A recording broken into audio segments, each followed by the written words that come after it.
we played Skywars, but all the blocks are randomized. Here's my normal, ordinary Minecraft cave, and here's what it looks like now. And notice how I'm supposed to have a bow in that first slot? Well, it's an emerald. So the main difficulty of this challenge was more figuring out what was what.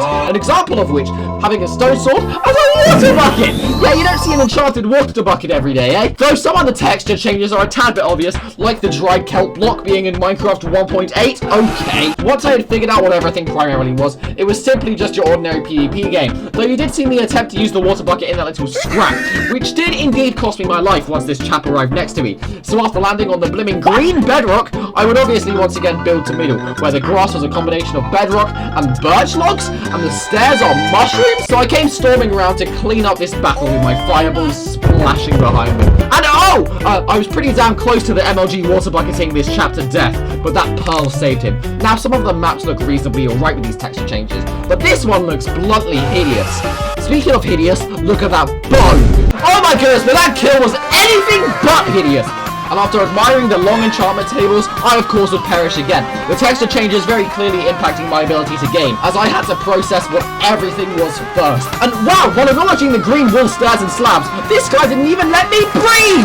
Oh, and what's this? TNT slabs are done as building blocks? What?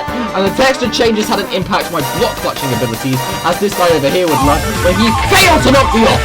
And look at those trees! Piston and cauldron trees, you love to see it. So after slapping some pork chops into my legs, I started attacking this guy, who landed in the block clutch I previously made. So I tried my best to kill the lad, and I did eventually, after making myself look like an utter buffoon first. But this guy's pufferfish was enchanted with fire aspect, so I blocked him up with these long enchantment tables, but then ended up trapping myself. I was stranded at middle with two extremely OP guys circling me, but that wasn't a problem, was this guy tried to kill me, and I knocked him off easily with my water bucket. Oh, but the next guy killed me regardless. I was starting to gradually learn what was what, however. The jack-o'-lantern and birch log block was a jukebox, water buckets were stone swords, slime balls and magma cream were eggs and snowballs, etc, etc. Oh, that dried kelp fence post is a bit cut. And as I came in to kill my mate Josh here, he walked into lava! But you know what I did? I walked in after him!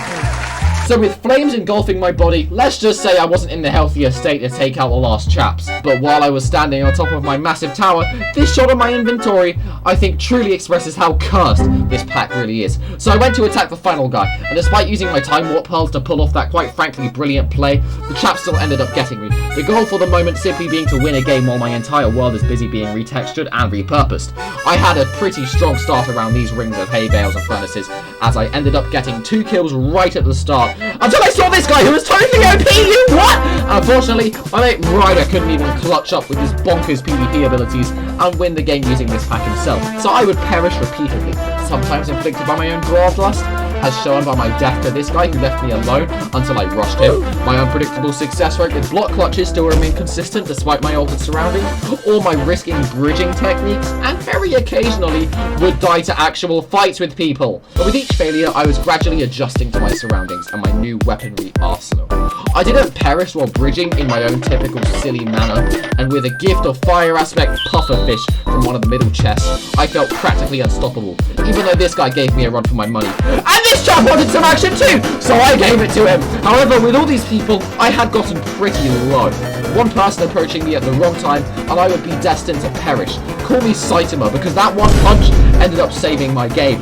And despite that Alex destroying me initially, that previous kill had just registered, my perks activated and banned. Today we played Skywars, but all the blocks are randomized! If you want to download this pack yourself, join my Discord at discord.tv/QWBS and enjoy the pain yourself, because who wouldn't love to do that? Have a good one, chat!